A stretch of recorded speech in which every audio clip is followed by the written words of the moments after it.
All right, good evening, ladies and gentlemen. First of all, this class is sponsored by Moore and Sharon Asulin for Refuah Shelema. משברך אמותינו הקדושות, הוא יברך את ירדנה בת אסתר, וישלח לה הקדוש ברוך הוא רפואה שלמה, רפואת הנפש ורפואת הגוף, אל נא לפניה, אמן כן יהי רצון. So Rabotai, we're getting close to Rosh Hashanah, and I wanted to discuss with you a little bit a subject. As we get close to Rosh Hashanah, a lot of things are going to start happening like every year. And there's one particular aspect of coming close to Rosh Hashanah that I personally dislike, and I would like to discuss that with you. And that aspect has nothing to do with Rosh Hashanah per se. It has to do a little bit more with the meaning of Rosh Hashanah and the way it's been approached in general, in the general aspect in the different communities. So I would like to discuss that with you. And for that, to introduce today's derasha, I would like to share with you a question that an individual asked me. Someone came to me and he said, we're getting close to Rosh Hashanah. Is there a guide? Is there, maybe a daily thing? A lot of books lately are daily halacha or daily musar or a daily, maybe for which is great. Daf yomi, it's a daily daf in Gemara. Maybe when you come to Rosh Hashanah, there's a daily guide that helps you become a better person, I don't know. He asked me, is there maybe a guide, something that I could follow? So I looked this person in the eyes and I said, I think it would defeat the whole purpose of Rosh Hashanah. Let me explain myself. On two grounds, it would be a terrible idea to follow a guide. Number one, last week, I was in New York for a wedding Sunday night. And I had a few minutes with the Hatan. He's a cousin, the son of a cousin of my wife. And we went for Shabbat. So we spent Shabbat together. And tell the Hatan, I said, I'm going to give you an advice. Everybody's going to give you an advice before you get married. You don't know what it is. We're old sailors, I said. We went through all that. Let me give you an advice. You know what advice I could give you?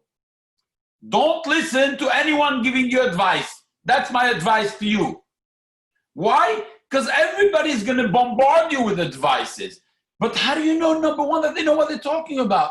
How do you know that their shalom bayit is good, that they're going to lecture you to give you a musar, how to conduct a normal marriage, a normal family? How do you know that? I say, you know why also? Because their story is not your story. Their experience is not your experience. What you have to do, of course, there are things that are logical, but there are things that you have to write yourself. This is a book that is going to be your book. It's going to be your story. It's going to be together, you and your wife. You're going to make this a unique story that really nobody else knows and nobody else will know. It's your beautiful story. So my advice to you, I say, don't listen to someone else's advice. I would like to suggest the same thing in Rosh Hashanah.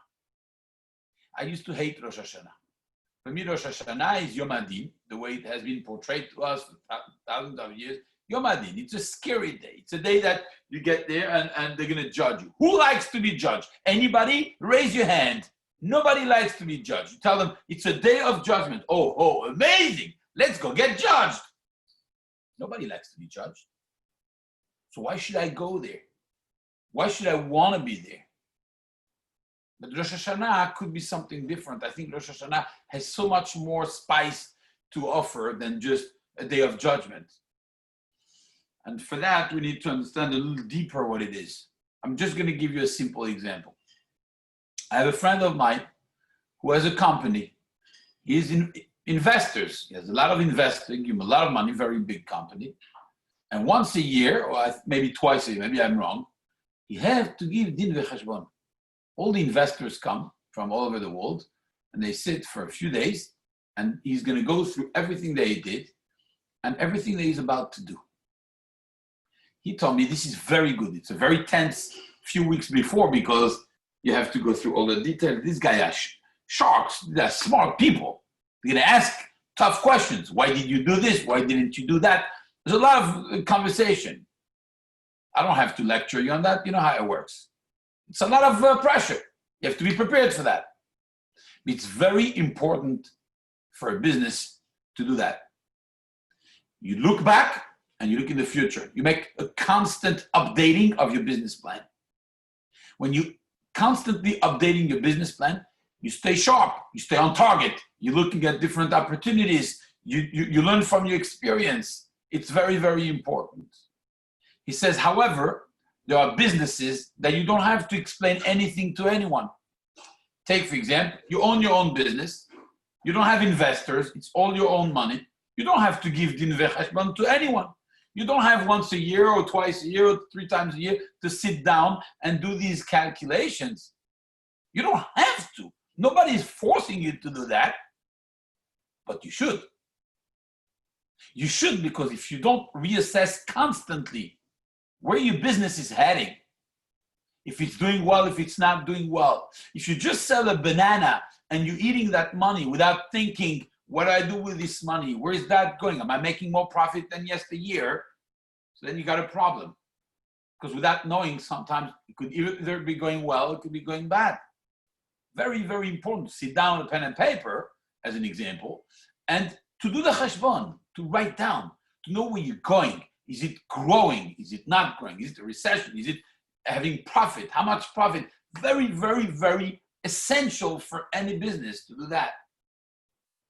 By the way, when the retail business was starting to have problems because of the e-commerce that was emerging a few years ago, a lot of people did not, as quickly as others, make the adjustment.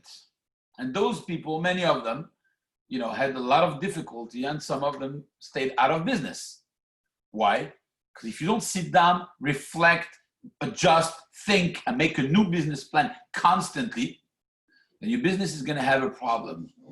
That's just the way it works. There's a story of someone, I don't remember the name, there's someone that had a contract with the payphones. By the way, I have difficulty explaining what a payphone is to some young kids.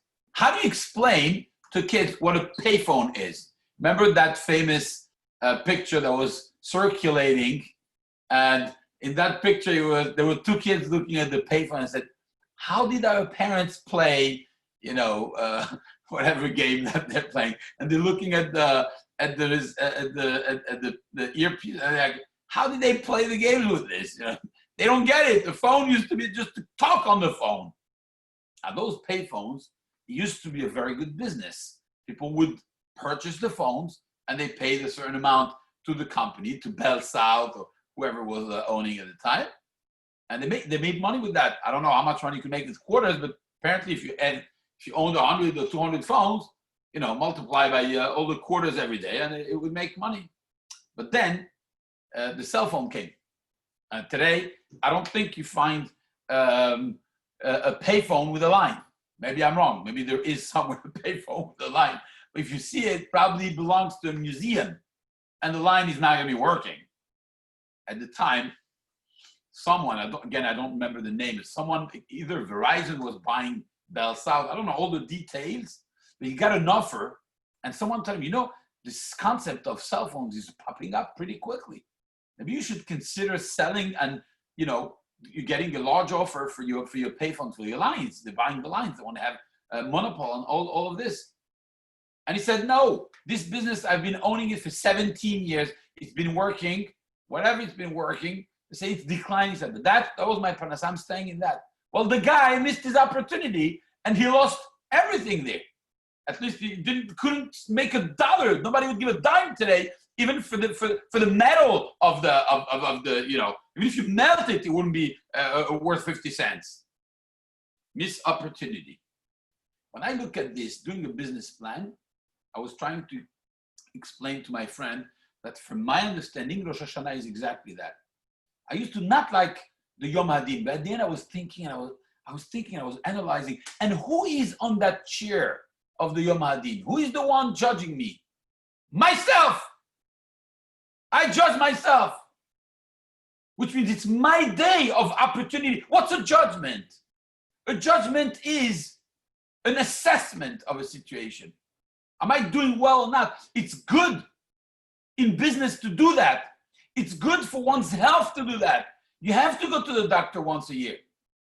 A well checkup, you have to do that. You have to know what it is. That's Rosh Hashanah. Rosh Hashanah is a well checkup. Where am I holding? There are cycles. Is the daily cycle, the weekly cycle, the monthly cycle, and you have the yearly cycle. How many yearly cycles do we have? 90? That's good. Somebody has 90 cycles, 95, 80, each one with his mazal. How many years we're going to live? We don't know. There aren't too many. Business plan is crucial for the growth and for the health of a business. Going to the doctor once a year is crucial for a person's, if you find out that there's a problem early, you could treat the problem. Somebody has cholesterol, if it's just a little bit, they could treat it very easily. Someone for 7 years didn't go to the doctor, for 13 years is not careful and comes say, hey, where were you? It's important for someone. Rosh Hashanah, think about it. Rosh Hashanah, Yom Hadin. What is Yom Hadin, Rabotai?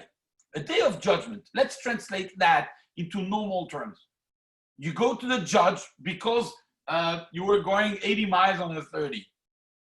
That's a lot. Well, let's say 50 on a 30. You go to the judge. Immediately what comes to your mind, if I tell you being judged, it's on something that has to be a reflection of the past. You're being judged for something you did. It's always like this. And if that's the case, there's a famous question, why is Rosh Hashanah the first day of the new year? It should have been the last day of the previous year. If you're being judged on what you did, you're always being judged on something that happened that you did or didn't do. Something that reflects a reflection of the past. So then why is it on the first day of the new cycle? It should be on the last day of the old cycle. You judge on what happened, and then the next day, after the judgment, you start new. So Rosh Hashanah, this is a very strong question. The choice of the date is weird. Judge the person before Rosh Hashanah. Then Rosh Hashanah, the head of the year, the beginning of the year, should be the new beginning. You turn the page. We say, may the old year be buried with its kelalot, with its curses. Then you start a new year with derasha. So why do you judge me on the new year? Judge me on the old year. What's the answer? It's not a classic judgment of someone, of the judge, the judge judging on something that you did. But it's a project. It's a projection of something for next year. It's a different kind of judgment. It's not on the past. It's a judgment on the future. It's a business plan. You come on that day to God and you say, here is my business plan. That's what I have to offer to you. And that's what I'm saying, in a sense, as if you're judging yourself and you're saying, this is what am I capable of doing. This is what I have to offer. This is the business plan I've been working on the past few days in Elul to prepare. Here we go. I got a business plan. Now that business plan is personalized. You can't cheat. You look at the other guy, like in school, you're looking next to the, what did he write? I'm going to write the same thing. No! You go to the doctor has to look at your body, not someone else's body. What do you care what the other one got in his results? It's personalized. So to this individual who asked me, can you please give me a guide, or is there a guide? If you get such a guide, don't look at it because it's poison. You have to write your own business plan. It's personal. You have to break your head for that. Where am I holding? What can I do? Can I do something better? You could always do something better. It's personal. If you need a guide, that's not Rosh Hashanah. And that's why I like Rosh Hashanah, because Rosh Hashanah is a day of opportunity, is a day that I want to think about what I did and what I could offer for the future as a first day, starting the new year. What a beautiful idea of the Chachamim, of the Torah, better said, that the Yom Hadin is the first day of the new year. You start something new. That's a din that is a positive. We have forward thinking. not backward thinking. Almost like what happened last year, we'll deal with it on Yom Kippur, whatever. Don't worry about it right now. What I want to focus now is what can I do next year? What can I offer for the next year? That's why we start at the beginning of the year with the Rosh Hashanah. Now, this is what human beings do. They're always forward thinking. They're always thinking, what can I do better? I'll give you an example for that. During this COVID time, I've been invited, to different things. And one of them was a family, a large family. They invited me to give a Zoom class for the family. Fine. So I spoke about that. They tell me one of the people there is a challenging fellow. He wants to know a little deeper these things, And the topic was COVID orchestrated by God or orchestrated by man? So I'm not going to bore you with the details. It's a fascinating topic. That's not my topic tonight. And I spent 58 minutes debating the different ideologies that we have in the Torah, the different Rishonim, from one extreme to the other, if it is possible for a human being to change God's plans or not, etc. Very interesting topic that I've been speaking about this in the past few years. No, not now. And at the end, there was 2 minutes left, and I said, but ladies and gentlemen, let me tell you something. 2 words. Who cares? Let me explain myself. Who cares? You know why? Who cares? Because a smart person always takes an opportunity to change, to grow. And whether it has been done by God or not, whatever philosophy you want to follow, you have an opportunity now to do something better. There is an opportunity to do something better. And if you don't take that opportunity to do something better with it, it's chaval. If you have the opportunity to do something good, because the situation is tough, because you're discovering, new aspects to your spouse, to being together with the family, there are a lot of things that was not so simple. In work, in your limud Torah, in your midot, in your shalom bayit, in you as a father, as a mother, all these things is new discoveries. So take the opportunity with 2 hands. It does not matter how you got to this situation, but the fact that you are in this situation, if you're a smart businessman, you have an opportunity for growth, you take it. It doesn't matter how you got there. So focusing too long on who made that, it's narrow-minded. Be growth-oriented and think, what can I do with that? Can I get something better? That's how a person thinks, a smart person thinks. We smart people, before Rosh Hashanah, we should be focusing on trying to take an opportunity and trying to grow. That's all we should care about. And unfortunately, and that's where I get to the unfortunate part that I studied in the introduction, we're going to get emails before Rosh Hashanah. I get every year emails from, Kupat Ha'ir, from the Tzedakah, this one, and they tell you like this, look, you want to have a good Rosh Hashanah, you want to pass the deen, you want to pass the judgment to be favorable, you want to be inscribed in the book of life, donate money to Kupat Ha'ir, and Rav Chaim Kanievsky will be praying for you. Now, my close friends, they know that I hate that. I have no problem donating. It's very noble to donate. That's not a problem. And it happens to be that they do donate this money to poor families. And I have no problem having Rav Chaim Kanievsky pray for me. No issue with that. The only issue I have is that I may miss the opportunity of a lifetime or a year time of growing and building my business plan. Rav Chaim Kanievsky cannot build your business plan. The only individual who could build your business plan is you. Because it's your life, it's personal life. Nobody else could do that. So I wouldn't mind a little push. You think like this, fine. But when you read these things, you're guaranteed to be inscribed in the book of life. I say, you know what? Chaval al de'avdin. It's so sad that we have commercialized our Rosh Hashanah in such a poor way. That somebody's going to pray for you to pass it. That's so basic, so shallow as a level. You have an opportunity to search inside of you, to analyze, to think. You're going to give that to someone else to take care of.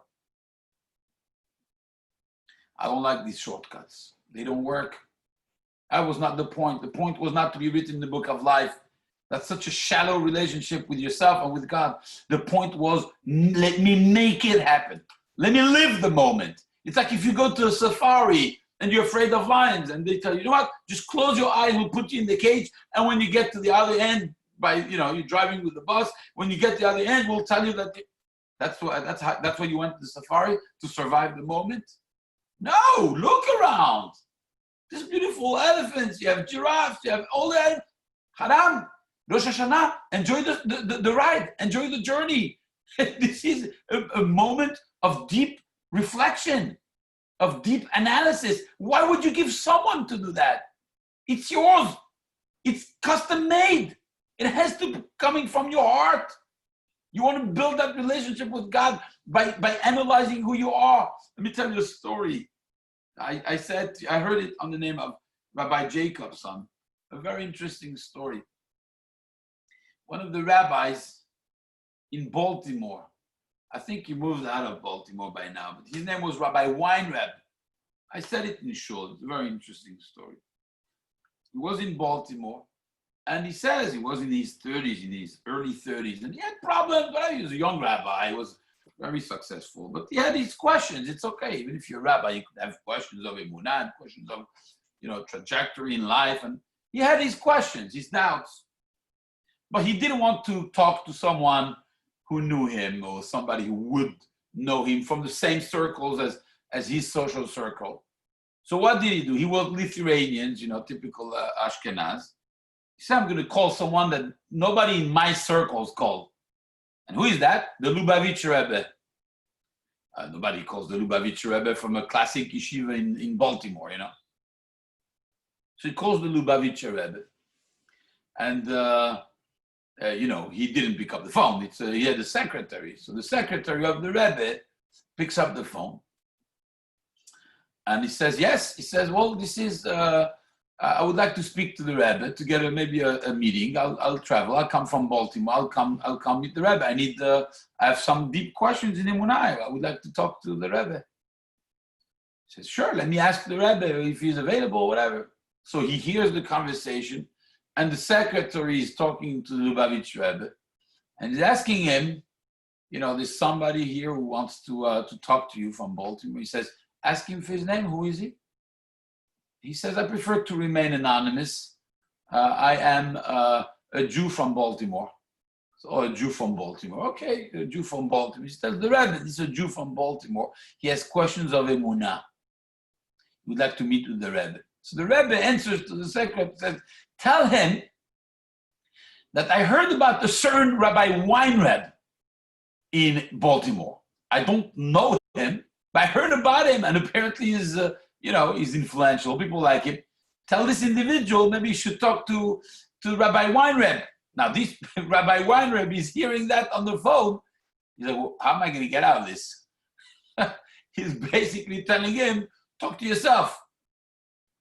So when the secretary comes back with the answer, says, he's saying you should talk to Rabbi Weinreb. He said, well, let me break the anonymity. I am Rabbi Weinreb. Ooh. So there's silence now. You know what to do. The secretary speaks back to the Rebbe and he says, that's Rabbi Weinreb. He can't talk to himself. The Rebbe answered something actually very sharp. He said, tell Rabbi Weinreb that he should talk to Rabbi Weinreb. Because sometimes it's just easier to talk to someone. Because when you talk to someone and you ask for advice, you're like transferring the responsibility on someone else. Like many times people say, oh, I asked the rabbi, he told me to do that. I said, I'm good, I'm covered. Oh, that's okay in halakha. But sometimes, some questions, it's important to first have a conversation with yourself. To really try to comprehend what the problem is, to analyze deeply. And then if you have a doubt, you could talk to someone for advice.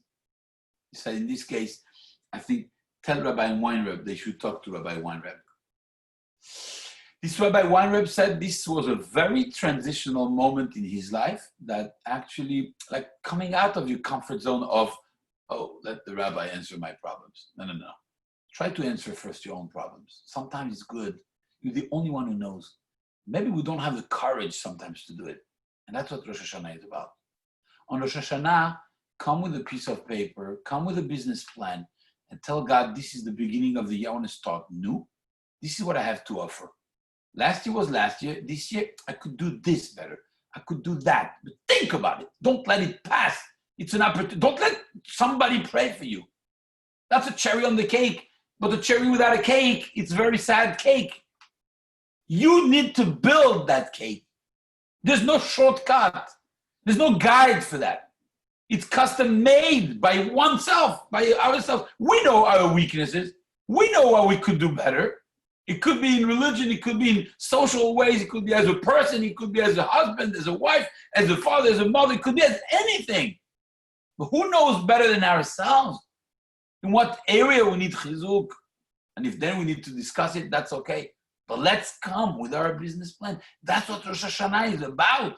To have a new beginning, to have a new aspiration, to have a new plan. But nobody other than ourselves could do that. It has to be coming from us. And if we give this responsibility to someone else, it is very sad. That's what we have to do on Rosh Hashanah. So I would like to continue and go a little deeper on that. Because one would say, okay, we've been there. We've tried. I have someone who said once that Teshuva is like diet. You know, to dieting, there's a lot of ups and downs, you know. Only some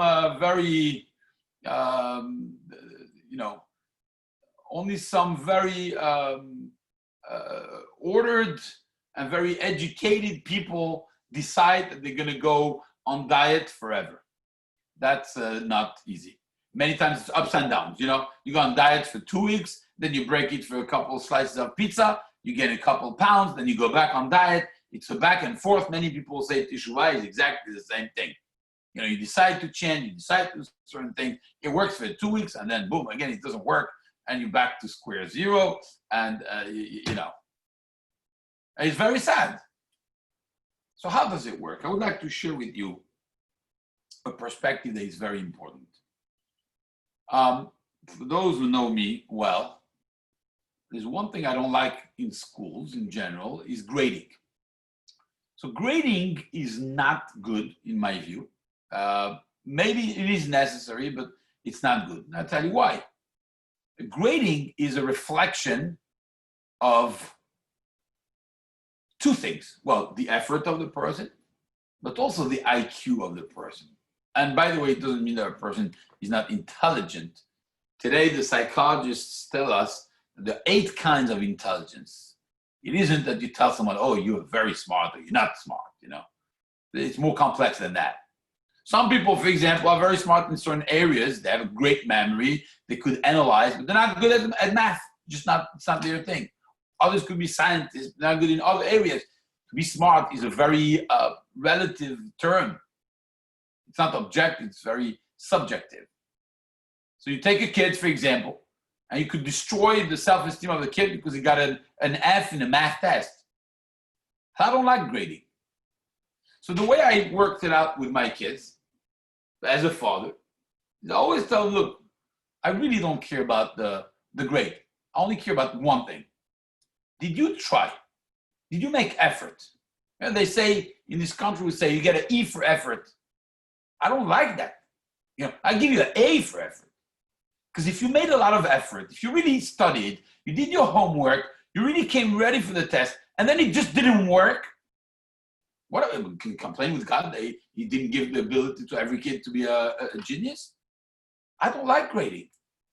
I don't like grading when a person does the effort. He didn't do the effort, that's a different story. But if a kid did the effort and he got a 60 and you're upset at the kid, it's not right. It's really not good. Educationally, it's a terrible mistake that people do. Because the kid did everything in his or her power to be successful. And that's all you should care about. It's not really about the result. It's about the effort that the person does. So I give you an example that happened to me once. My daughter, she must have been 14 at the time, 14 years old. It's a couple of years ago. She had a math test. And I saw she did study. And she knows if she studied, I'm happy. I don't care about the grade. She comes back with a test. It was a big test. And she messed up big time. She got, you want to know? I don't know if she would be happy if she would hear me, but I don't think she's listening. She got 26. 26 on 100. It was really bad. So the teacher said to my daughter, you need to get your parents to sign this test. We need them to know about this. So she came, she was all shy. If you know my daughter, she's very sweet. She was like, I got a bad grade in math.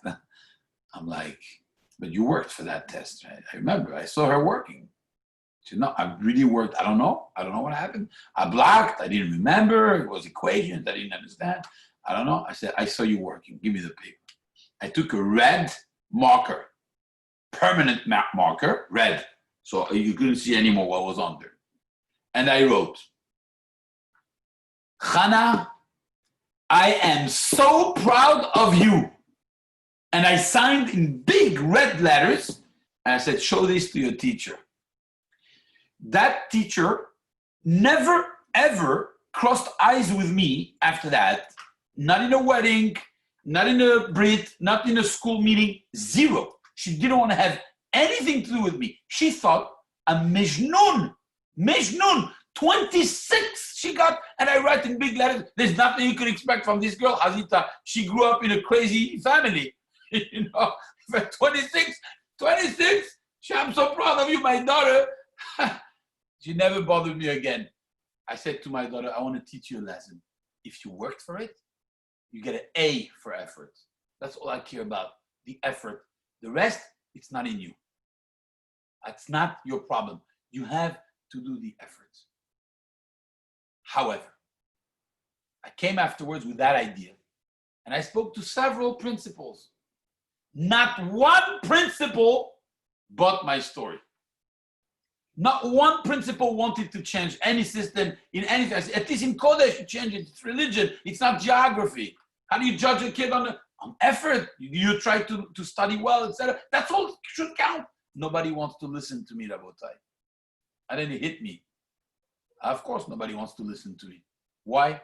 Because I was thinking like a father, not like a teacher. I still think that it's wrong, but that's not my line of expertise. As a father, I was looking at the effort. But in the world, it doesn't matter the effort. Take the opposite. And they are right in a sense, because afterwards you're going to graduate, you're going to go to college, you're going to get a job, and then you're going to work. And you're going to work in a company. And if your boss pays you $80,000 and you don't bring $81,000, you're going to be fired. Because if it costs the boss more than what you bring into the company, you're not going to last in that company. That's just the rule of the business world. You have to bring more than you cost. It's logical.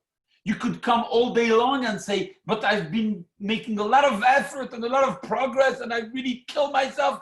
If the boss doesn't see a real potential as an investment in you, you're going to be fired very fast. Because at the end of the day, in the business world, in the real world, there's only one thing we care about, the result, not the effort. And that's the difference between a father or a mother that sees the effort and cares about the midot and about, did you take it seriously? And the real world. The real world out there, we don't care about your effort. We don't care how you made it. You made a lot of money, you made it here, that's all we care about. It could be sad as much as you could discuss philosophically and ideology, but it's just the fact is the fact. I don't care if you were born on a golden platter or you made it yourself. I could show a lot about your character, but at the end, how much you're making. That's the real world. Is it right? Is it wrong? It doesn't matter. But that's the difference between a parent and the real world. You know, I'll tell you, I see that Richard is here. So Richard Saka, during the pandemic, he always does things that are super creative for the teenagers. And one of the most creative things he did during this summer, which was incredible. Richard, thank you so much for always, doing these things. One of those things was he did Shark Tank like a fake Shark Tank with the kids. And the idea was you have a few judges and you have the kids compete with one another and to teach them how to sell and how to make a buck. They didn't make $1, but how to sell and how to understand your mistakes and how to correct your mistakes. It was incredible. The kids were so into it. Even the adults were into it. The first, I would say the following. One of the mistakes was you cannot have a judge who is a father. You just can't. Because the father is always going to let the son go first, regardless. The father is blinded. So you can't have the father be the judge. It just doesn't make any sense. But one of the judges were the fathers. By the way, it's all Lashon Hara because I didn't watch any of that. So it's all Lashon Hara, but I heard. One of the fathers, of course, let the son pass. But the son maybe wasn't that good. So my son came. He comes to me, he said, I'll be complaining. There's a father in one of the judges is the father. Another judge is the grandfather. It doesn't work like this. It's not supposed to be like this. My son was really upset. My son is a very passionate person. So he went to that person and he said, you shouldn't have been judging your son. And that person said something which was very wrong, but at the same time, a great lesson. And what was that? He said, you're right. I shouldn't have been doing that. It's not fair. You're right. It's not fair. But guess what? In real life, you're going to have situations that it's not fair. Take, for example, somebody who has a connection and he's selling a product and you're competing with that person. You're trying to make the sell. You have no chance. Or you have little chance. If that person has more connections than you do, even if his product is not as good as yours, he's going to pull it off. It's not fair. It's not fair. You're right. It's not fair. But that's life. She said to my son, you could learn a lesson here that it's not fair. If the judge happened to be a family member or whatever situation, you may not make it. It's not fair, but that's life. I said, it's a terrible answer for the game. It's a great teaching for my son. It's not fair. It's not always your dad who is sitting there. In life, you're going to have things. That's life. It's not fair. But that's in life. When you're sitting down with your father and your father says, I value your efforts, different story. And now let's go back to the Yamim Noraim. On Yamim Noraim, the one who is sitting in the chair is your father. Let me teach you a little something. It's a very interesting discussion between the Halacha and the Kabbalah. If on Yom Kippur, we have the minhag to wear the talet for the 25 hours that are going to be in shul. Well, except during the night, we go to sleep, we come back, we wear the talet. Even at night, the night of Yom Kippur, we wear the talet. The Shulchan Aruch says, come a little before Shkiat HaChama, come before sunset, so you could do the beracha on the talet. Because if you come after sunset, it's nighttime. Nighttime is not the time for the talet. Okay, oops, we have a little question. So why do you wear it at night if it's not the time for the talet to be worn? So then there's a little problem, right? You're going to say, don't say beracha, but at the same time, you do wear it during the night. And people will come late. What happens? They're going to wear it, but they're going to wear it without saying the beracha. So why wear it if it's not time for the talet to be worn? Comes the Ari HaKadosh, the Arizal. He said, Al Pi Asod, some mystical things. And what does he say? He says, well, you know why you don't say the beracha? He says you don't say the beracha on the talet even before Shkia. We don't do like this. We do like the halacha. He says even before Shkia, before sunset, you don't say the beracha. Why? Because there's a halacha. You only say the beracha on the talit that is yours. Because it says Vaya lachem. It has to be yours. If the talet is yours, you could say the beracha. But if I just take a talet, in shuls it's different because the shul gives it to you. So you could make a beracha. If you just borrow a talet, you have to ask the person, give it to me. It has to be mine in order to say the beracha. Says the Ari HaKadosh, that talet is not yours. It's a mystical concept. Why it's not yours? He says, because on Yom Kippur, he says, I can give you an example. I love babies. The little cute babies, they're so cute, they're so beautiful. You want to have them on top of it. I tell the mothers always, listen, I'm going to hold your baby. But the second your baby emits any, white coloring that comes out from the mouth, I drop the kid. That's your kid. I'm not, the vomit and all this. This is not my cup of tea, Says the Ari HaKadosh on Yom Kippur, HaKadosh Baruch Hu, he comes, he's metaher. The mother could take a baby who is filthy. That's the difference between a mother and someone else. The baby is filthy, made all over the place. What do we do as fathers?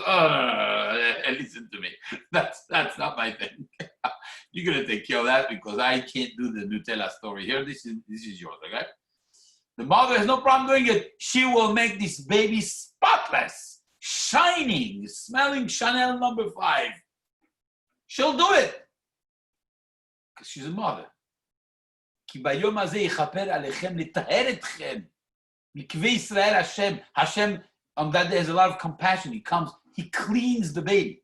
He himself cleans the baby. It's like a mother that cares about her son or her daughter. And he says that, again, it's a little mystical. I don't fully understand. He says that talet is the wrapping that the mother, after changing the baby, you wrap the baby in the blanket and you put the baby to sleep, for example. That's the talet. That's the talet of HaKadosh Baruch Hu. It's not yours. You don't say beracha, he says. We don't do halacha like this. The concept is interesting. The concept tells us there's a lot of rahmanut when it comes to a family member. When you have a family member who is sitting on the chair, the family member is not looking at the result. The family member has more compassion. He's looking at the efforts. The family member is looking and saying, did you take this seriously? If you did, I'll give you 100. When this teacher was looking at the result at 26, I saw 100. I saw 100 because I'm a father, I'm compassionate. And I saw the truth. The truth of the matter is you make an effort. You try to become better. The result, it's not always in your possibilities. It's not in your realm of possibility. It's not in your hands. What is in your hand is what to do with the situation, the effort that you do.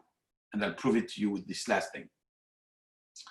There's Ma'amar Chazal that is one of the most important yesodot in Avodat Hashem. Very, very important. Ma'amar Chazal says the following. על כל רגע ורגע שאדם חוסם פיו, זוכה בשבילו לאור הגנוז. I'll translate.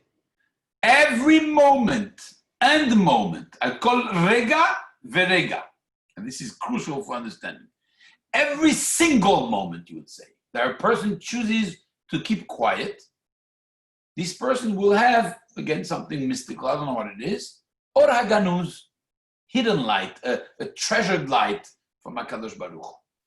Whatever that means, let's focus on the first half. Must be something very important. What are we talking about? Akol rega verega she'adam chosem piv. Every single time a person closes the mouth. What does it mean? You should just have said, you know what? You have a juicy lashon hara to share with everyone, and you chose not to say it. You get a great sachar. It's a very hard thing to do. Okay, beautiful. You didn't have to say akol rega verega. You could have said somebody didn't say the lashon hara. He could have said. Could have become a popular person in town because that lashon hara, chose not to say it. You're a great guy. End of story. What's a kol rega verega? Every moment and moment. Says the Gaon Mivilna. Listen, Rabotai. The Gaon Mivilna says the following. You know what we're talking about here? Every moment and moment. We're talking about the same story. It's one long story. You're on the phone with someone. You could say that juicy information, and you choose not to. And then you get on the phone with someone else or with the same person, and again, you have the Yetzer Hara to say that information that will make you the famous guy in town, and you choose not to. And then the third time comes around, and again, you have an opportunity to say that lashon hara, and you choose not to. But when the fourth time, you're talking to the most popular guy in town, and you can't hold it anymore, you say, I have a juicy information I would like to share with you. Of course, go ahead. And you think, should I, shouldn't I, should I, shouldn't I, should I, shouldn't I? And you can't. And you break it. And you say it. And you feel at that moment a failure of, oh my God. You see, it was stronger than me. And there are two ways I have to look at this story. In a result world, you broke the secrecy. In a world that looks at results only, you did not keep the secret. You did not keep the lashon hara that you knew. You divulged it. You shared it with the world. You're a failure. You get a 0 on your test. But the Gaon Mivilna says that's not how God looks at it. God sees it al kol rega verega. You had 4 opportunities to say it. Out of 4 opportunities, 3 you did not, 1 you did. The effort counts in a world that you have a father sitting on the chair. It's not the result of, at the end of the day, the information is out. Failure, no. On that test, you get a 75. You got 3 times that you did not say it. Akol rega verega she'adam chosem piv, says the Gaon Mivilna. Every moment and moment that you kept it to yourself and you did not share the lashon hara, you get that light. Even if at the end you couldn't keep that secret and you gave it away and you shared it with everyone else. You know why? Because you made the effort. And the Father looks at the effort, not at the grade. You made the effort. You tried. You tried hard. And that's my answer. Teshuva is not dieting. When you diet, there's only one thing that counts. The number you're going to get on the scale. That's all you care about. The result and the grade that you get on the test. That's all the world cares about. But in God's world, it's not dieting. In God's world, it's about effort. You chose to keep your mouth shut 3 times, but at the end, you couldn't hold it anymore. You're not a failure. You're a great person. You got a 3-1. You won. 3 times you kept quiet, 1 time you couldn't. You won. That's not failure. You get a B. You get a B+. You don't get an A, fine. You get a B+. That's not bad. That's not bad. Because you're not dieting, you're doing Teshuva. So we get very discouraged by, okay, again, I'm going to do the change. Well, it didn't really work so well. Don't be like that. You're not dieting. You're trying to change. And when you change, it's not the result that counts. It's the effort. And if I tried and I tried to change, and it worked a little bit, and then I fell, it doesn't mean you're a failure. It means that you tried and you actually succeeded many times. And 1 time you didn't. It's not a failure. Look at each time like a different business. So I had 4 businesses. 3 are doing phenomenal and 1 is not doing well. Am I a failure? No. You got 3 that are running super well. Okay, 1 is not working. That doesn't make you a loser. That makes you a pretty successful guy. That's how it works there. It's the effort that you do. Al kol rega varega. That's what it said. Every moment and moment means every time that you do that. Even if at the end you lose, you did not lose. That's a hidden light because that light is not a light from here. Here we only care about the result. And so, my dear friends, this is my conclusion for today. On Rosh Hashanah, don't give this opportunity to anybody else. It has to be custom made. You have to make that choice. You have to analyze yourself. Take the opportunity. Let's take the opportunity of thinking, analyzing a little bit. It's good. We had a lot of reflection the past few months. Let's take a piece of paper, a pen and paper, and write down. There are things that could do better. As a person, as a Jew, as a friend, as a human being, as a whatever you want. We know, but nobody else could know. We can't commercialize our level of connection with God. We have to make it ourselves. It's not a commerce. You want a rabbi to pray for you? Go ahead. But don't use that instead of this opportunity. It's an opportunity.